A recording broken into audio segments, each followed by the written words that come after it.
ये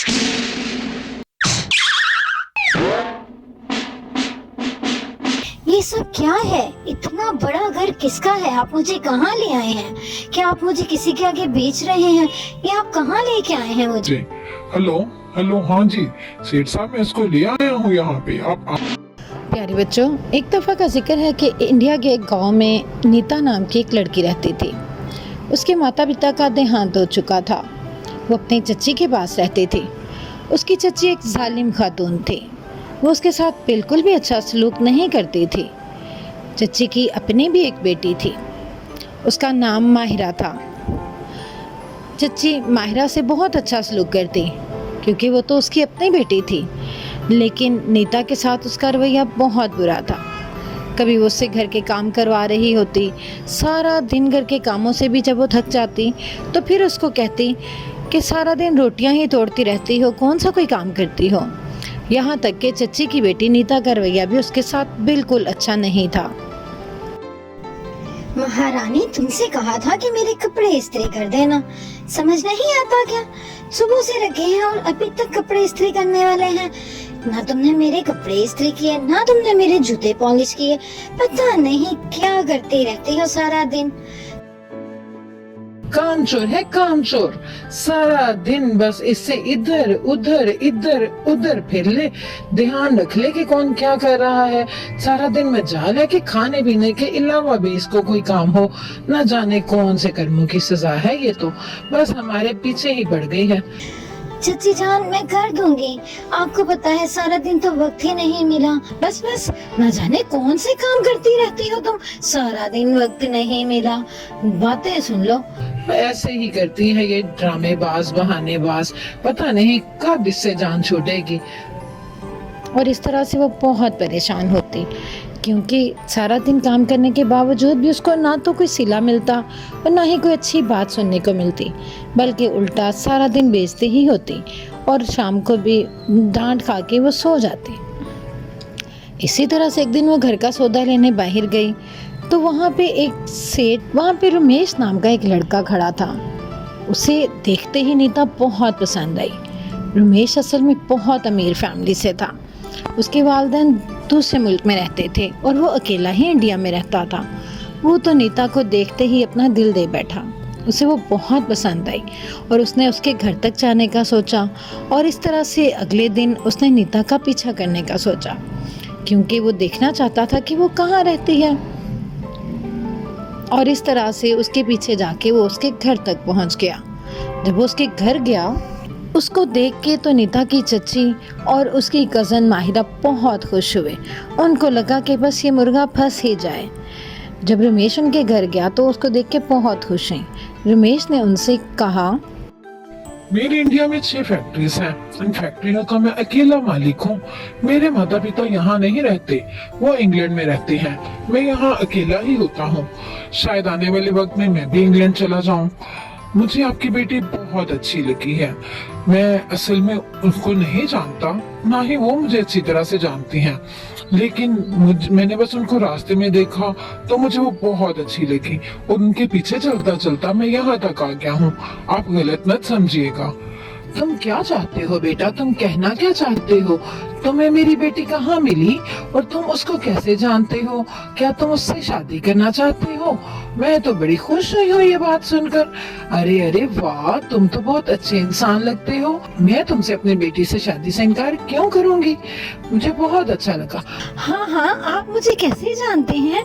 आप मुझे बताइए ना, मुझे भी आपसे मिलके बहुत अच्छा लगा। मैं असल में पढ़ी लिखी हूँ, खुश शक्ल हूँ। नहीं, आप मेरी बात सुनिए। अरे आप गलत समझ रही हैं। मैं आपकी बात नहीं कर रहा, बल्कि मैं आपकी बहन की बात कर रहा हूँ। शायद वो आपकी बहन ही है। हाँ, वो जो पीछे खड़ी हैं, मैं उनकी बात कर रहा हूँ। मुझे वो बहुत अच्छी लगी हैं। ये सुनते ही माहिरा और चची दोनों का दिमाग भग से उड़ गया। अरे अरे किसकी बात कर रहे हो बेटा, तुम गलत समझ रहे हो। उसकी तो शादी तय है, बस 10 दिन बाद तो उसकी शादी है। तुम्हें किसने कह दिया कि तुमसे उसकी शादी हो सकती है? ना जाने किन किन लड़कों को तो वो फंसाती आई है, आज तुम्हारी बारी आ गई। मुझे तो लगा कि तुम एक शरीफ इंसान हो, लेकिन तुम भी उसके जाल में फंस गए क्या? अरे अरे उसके तो चरित्र ही ऐसे हैं। और कोई बहन नहीं वो मेरी, हाँ हाँ, कोई बेटी नहीं वो मेरी भतीजी है। और उसके करतूत बहुत ही गंदे हैं। हमें तो शर्मिंदगी होती है। बस शुक्र कर रहे हैं कि उसकी शादी हो रही है, 10 दिन बाद उसकी शादी है। यह सुनकर रमेश को बहुत बुरा लगा। वो समझ गया कि यकीनन दाल में कुछ काला है, लेकिन वो वहाँ पे मजीद बहस नहीं करना चाहता था। उसने उन माँ बेटी से कोई बात ना की और वो खामोशी से वहाँ से चला गया। और उसके जाने के बाद तो नीता की खूब शामित आई। उन्होंने उसको खूब बुरा भला कहा और अच्छी खासी उसकी दुर्गत बनाई। दोनों माँ बेटी ने उसकी बहुत पिटाई की। वो बेचारी रोती रही और कहती रही कि मेरा कोई कसूर नहीं, मैं तो उस शख्स को जानती तक नहीं हूँ। लेकिन उन दोनों ने उसकी एक ना सुनी और उसको बहुत मारा। वो बेचारी बहुत रोई और उस दिन उसने दिल से दुआ की कि काश उसके लिए कोई मौजज़ा ही हो जाए, कोई ऐसा करिश्मा हो जाए कि वो वहाँ से चली जाए और अच्छी ज़िंदगी गुजार सके। लेकिन वक्त का किसे मालूम था कि क्या होने वाला है। चची को एक फ़कीर मिल गया। वो फ़कीर खुद ब खुद उनके घर में रिश्ता लेके आ गया। अब तो चची बहुत खुश थी। उन्होंने फ़ौरन उस फ़कीर से रिश्ते की हामी भरी और उससे कहने लगी कि हाँ हाँ क्यों नहीं भाई, हमने तो शादी उसकी करनी ही है। तुम तो भले इंसान मालूम होते हो, ऐसा करते हैं तुमसे ही उसकी शादी कर देते हैं। हाँ हाँ क्यों नहीं, अच्छी जिंदगी गुजरेगी तुम्हारी उसके साथ। तुम्हारी ही तरह की वो भी है, उसे भी मांग कर खाने की आदत है। हाँ हाँ, तुम दोनों मिलके मांग कर गुजारा कर लेना करना, अच्छी गुजर बसर हो जाएगी तुम दोनों की। जैसे तुम हो वैसे ही वो है, अच्छा गुजारा होगा। और नीता तो साइड पे खड़ी रोती ही रही कि उसकी किस्मत क्या लिखी जाने वाली थी। एक राह चलते फकीर के साथ उसकी शादी की जा रही थी और उससे भी बड़ा दुख उसको ये था कि उसकी चच्ची को उस पर जरा एतबार नहीं था। वो उसको बदचलन समझ के अपनी जान छुड़ाना चाहती थी। वो तो कोने में दुबक के बहुत रोई कि काश ये वक्त टल जाए, लेकिन नहीं। आने वाले वक्त को कौन रोक सकता है। और आने वाले वक्त में उसकी शादी एक फकीर के साथ तय थी और इस बात को कोई नहीं रोक सकता था, चाहे वो जितना मर्जी रोती। और वो रोती रही। उसके बावजूद शादी का दिन आ पहुंचा, जो कि 3 दिन के बाद का ही तय हुआ था। जब फकीर उसको लेने के लिए उसके घर पे आया तो उसने चच्ची से साफ कह दिया, मैं यहाँ इससे शादी नहीं करूँगा। मैं अपनी बस्ती के बगैर कोई भी कुछ काम नहीं कर सकता। मैं इसको यहाँ से ले जाऊंगा और अपनी बस्ती में जाकर ही इससे शादी करूंगा। आप मुझे मजबूर नहीं कर सकते, क्योंकि मुझे यहाँ शादी नहीं करनी। ना मेरे माँ बाप शामिल हैं, ना मेरे बहन भाई, तो मैं यहाँ कैसे शादी कर सकता हूँ। बस इसको ले जा रहा हूँ अपने साथ। हाँ हाँ ले जाओ, ठीक है। हमने कौन से वलीमे और बरातें लेके जानी थी। ठीक है, बस सही है कि ले जाओ तुम उसको। हम समझेंगे कि हमने शादी करके ही इसको रुखसत किया है और हमें तुम पे एतबार है। हम जानते हैं कि तुम इससे शादी कर लोगे। बस ठीक है, ले जाओ। हाँ ठीक है, मैं इसको लेके जा रहा हूँ। आप कल को इससे मिलने के लिए भी कोई कोशिश ना कीजिएगा, क्योंकि हमारी बस्ती में ये रिवाज नहीं है कि लड़कियों के माँ बाप आए। हाँ ठीक है। यहाँ कौन से उसके माँ बाप उसके सर पे बैठे हैं। मैंने इसको पाला पोसा है, बस ठीक है। हमारे सर मुंह पे तो उसने कालिक मल दी। और इस तरह से नीता बहुत रोई। वो रो रही थी कि वो तो उससे शादी भी नहीं कर रहा, न जाने आने वाले वक्त में उसके साथ क्या करेगा। उसके रोने धोने का भी उसकी चच्ची पर कोई असर ना हुआ और उन्होंने चुपचाप उसे फकीर के साथ चलता कर दिया। लेकिन आने वाले वक्त में उसके लिए क्या नेमतें थी, ये तो उसकी चच्ची नहीं जानती थी। जब वो फकीर उसको लेके आया तो बहुत बड़ी कोठी थी। देख के तो नीता हैरान रह गई। ये सब क्या है? इतना बड़ा घर किसका है? आप मुझे कहाँ ले आए हैं? क्या आप मुझे किसी के आगे बेच रहे हैं? ये आप कहाँ लेके आए हैं मुझे? हेलो, हाँ जी सेठ साहब, मैं इसको ले आया हूँ यहाँ पे, आप आ जाइए। आप मुझे कहाँ लेके आ गए हैं? आप क्या करना चाहते हैं? प्लीज बताएंगे मुझे यहाँ क्यों लाए हैं? प्लीज मुझे मेरे घर वापस छोड़ आए। नहीं, अभी रुको, तुम्हें अभी सारी समझ आ जाएगी कि मैं तुम्हें यहाँ क्यों लेके आया हूँ। तुम थोड़ी देर रुको, बस वो आने वाले ही होंगे। और देखते ही देखते रमेश वहाँ पे आ गया। नीता उसको देख के बहुत हैरान हुई कि ये सब क्या है। वो तो सोच भी नहीं सकती थी कि रमेश वहाँ पे होगा। मैंने खुद तुम्हें यहाँ बुलाया है। मैं जान गया था कि तुम्हारी चच्ची तुम्हारी शादी मुझसे नहीं करना चाहती। उनकी नीयत में खोट था। मैंने सब कुछ पता लगवा लिया। लेकिन कैसे? आपने ये सब कैसे किया? और मैं यहाँ ये फकीर, मुझे तो कुछ समझ नहीं आ रहा कि ये सब क्या है। आपने ये सब कैसे किया? मुझे यहाँ कैसे बुलवा लिया? मुझे यहाँ क्यों बुलाया है? आप क्या चाहते हैं? ये सब क्या है? प्लीज बताएं। तुम परेशान ना हो, मैं तुम्हें सब समझा देता हूँ। असल में मैं तुमसे शादी का ख्वाहिशमंद था, लेकिन तुम्हारी चच्ची नहीं मान रही थी, तो मुझे फिर दूसरा रास्ता इख्तियार करना पड़ा। मैंने तुम्हें यहाँ इस फकीर के जरिए बुलवाया जरूर है, लेकिन शादी तुमसे मैं ही करूँगा, क्योंकि मैं तुमसे वाकई ही मोहब्बत करता हूँ। और तुम परेशान मत हो, मैं सब जान चुका हूँ। तुम्हारी चच्ची का सलूक तुम्हारे साथ कैसा था, तुम्हारी कजन तुम्हारे साथ कैसा सलूक करती थी, लेकिन तुम तो सब कुछ भूल जाओ। आने वाली जिंदगी तुम्हारे लिए बहुत अच्छी होगी और इसमें तुम्हारे लिए कोई दुख नहीं होगा। लेकिन आप सब कैसे करेंगे? चच्ची को पता चल गया तो वो मुझे बहुत मारेंगी। उन्होंने पिछली बार भी मुझे बहुत मारा था। अरे तुम क्यों परेशान होती हो?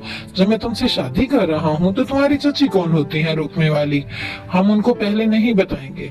शादी करने के बाद मैं तुम्हें वहाँ जरूर लेके जाऊंगा और फिर उनको बताऊंगा कि वो तुमसे क्या सलूक करते रहे हैं और उनका उससे बदला भी लूंगा।